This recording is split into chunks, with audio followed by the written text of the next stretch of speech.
La ilaha illallah Muhammadun Rasulullah alaihi salatullah wa alihi wal ahibba. Kisah pemuda yang mendapatkan istana di surga. Ja'far bin Sulaiman berkata bahwa pada suatu hari dia sedang pergi bersama Malik bin Dinar ke Basrah. Secara kebetulan mereka melewati bangunan yang megah yang sedang dibangun dan seorang pemuda yang sedang memandori para tukang batu. Malik bin Dinar terkesan oleh kecakapan pemuda itu. Dia merasa kasihan kepadanya karena melibatkan diri dalam urusan yang tidak bermanfaat dan berkata betapa terpikatnya dia dengan pekerjaannya. Dia menyatakan bahwa dia ingin berdoa kepada Allah supaya membebaskan dia dalam perangkat itu dan mengubahnya menjadi seorang saleh sejati dan dapat memperoleh surganya.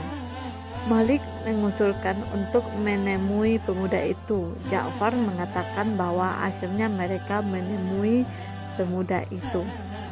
Mereka menyalami dia dan dia menjawab salam itu dengan baik. Pemuda itu tidak mengenal Malik, akan tetapi setelah beberapa saat dia menjadi kenal dan bahkan menghormatinya serta mengatakan angin apa yang membawa mereka ke sana. Malik bin Dinar bertanya berapa banyak uang yang akan dia habiskan untuk konstruksi bangunan itu. Pemuda itu mengatakan bahwa dia akan menghabiskan 100.000 dirham.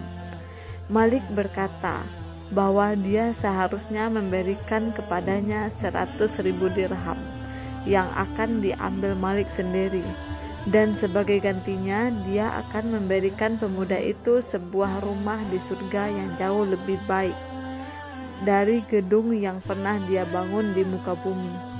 Di rumah surgawinya itu terdapat sekumpulan pelayan-pelayan.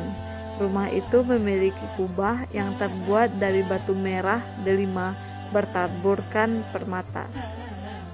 Batu batanya terbuat dari ja'faran dan adukannya dari kasturi yang menimbulkan aroma yang sangat wangi.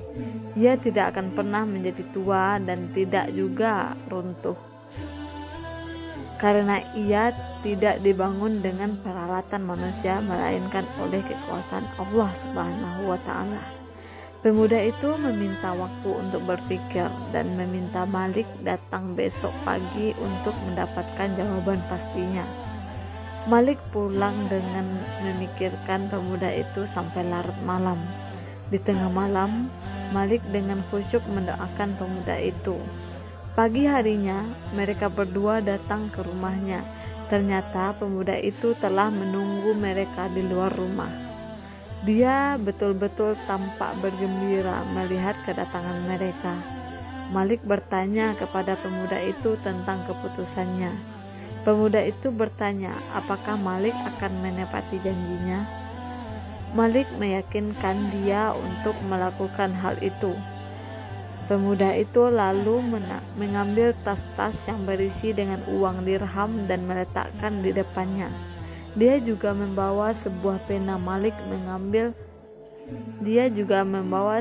pena. Malik mengambil secarik kertas dan menuliskan di atasnya, dengan nama Allah yang Maha Pengasih dan Maha Penyayang.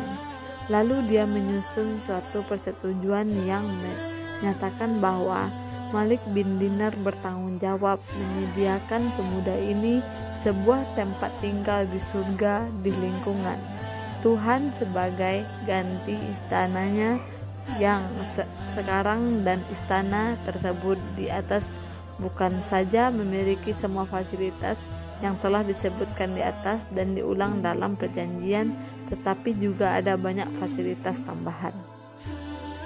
Sesudah membuat perjanjian itu, dia serahkan kepada pemuda itu dan kemudian uang 100 dirhamnya, lalu pergi. Ja'far mengatakan bahwa pada malam itu dia tidak mempunyai cukup uang untuk membeli makanan. 40 hari hampir berlalu sejak peristiwa itu. Ketika suatu hari Malik menyelesaikan doa paginya, melihat secari kertas di pintu masjid. Ternyata surat yang sama, perjanjian yang diadakan antara dia dengan pemuda itu. Di balik halaman itu tertulis tanpa ada tinta yang tampak telah digunakan, pengabulan tanggung jawab yang ditanggung Malik bin Dinar dan janji yang telah dibuat dengan seorang pemuda. Perjanjian itu telah dikabulkan dengan sempurna dan 70 kali lebih baik daripada syarat-syarat yang dibuat. Malik serta-merta kaget membaca kertas itu. Subhanallah. Demikianlah kisah seorang pemuda yang mendapatkan istana di surga. Semoga kisah renungan ini bisa bermanfaat dan bisa menambah wawasan kita dan ilmu kita serta iman kita. Diterbitkan dari buku Mati Itu Spektakuler yang diterbitkan oleh Zaman. Sekian, semoga bermanfaat. Assalamualaikum warahmatullahi wabarakatuh.